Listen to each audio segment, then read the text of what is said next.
Yeah. So let me ask you something. So if people see you tomorrow Yeah. on the street, wherever, the grocery store, wherever you go, I don't know. If people say, can people say to you, you know, Betsy, it's your favorite day of the year. It It's is. Groundhog Day. It's Groundhog Would they Day. be correct? I'm like, it is going to be Groundhog Day tomorrow, yes. Okay. Don't ask me for a forecast if you talk to me about Groundhog Day, though, because I'll be like, you just talk to your little vermin. Deal with your rodents. So it's not your favorite day of the year, is what you're trying to say. It's not. Okay, all right. It is not, especially now that Buckeye Chuck is creeping on my territory. If you didn't know, he moved to the Cleveland Natural History Museum. I believe Mike Polk Jr. has spoken to said Buckeye Chuck, and we'll be having more on that tomorrow on our news at 4, so tune in for that. As for tonight, well, we're cloudy and it's a little chilly out there. It's kind of a damp chill in the air. We're in the 30s and we're going to see those temperatures fading back into the low to mid 30s for the start of the day tomorrow with cloud cover, but by the end of the day, friends, we get to see some sunshine. You can't help but notice a big change that is setting up here. Obviously, we have a storm system that's out into New England. We were tracking that last night. It was going eastbound. The frontal system that accompanied it dropped south through the lakeshore area earlier this evening and continues its trek farther to the south at this hour, kind of connecting back up here with a weak system that's sitting here in the Plain States.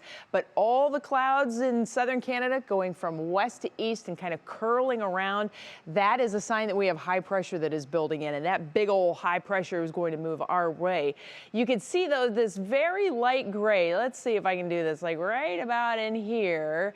Notice these clouds that are moving from north to south. So I do think we will hold on to some cloud cover for the morning. We're probably going to still have some light fog, especially on the lakeshore areas, but I think we'll stay dry, so not so much of a drizzle chance as just some light fog around the area.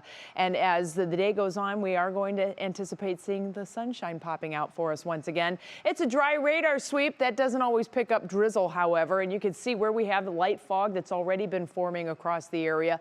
This may come and go. I think for the most part it will be on the downslope though, kind of fizzling out as the night goes on.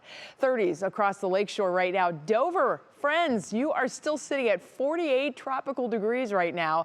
All of us, though, will continue to kind of see the mercury pulling back just a little bit for the start of the day tomorrow. National Designer hour-by-hour forecast keeps the clouds in play early in the day, probably through midday. And then in the afternoon, we start to get some breaks in that overcast. And ultimately, by the end of the day, partly to mostly cloudy skies will be the rule. And we just keep getting better from there because our longer term forecast not only has that big old high that I was just mentioning moving in and setting up shop, but then not really going anywhere. Our major storm systems are going to be out to the east of us and then dodging to the south. Our area of high pressure is going to push back against it, and you can see how all of that just continues to swing around, and we sit high and dry and, my goodness, with some sunshine for quite a stretch here. Check out your Union Home Mortgage forecast.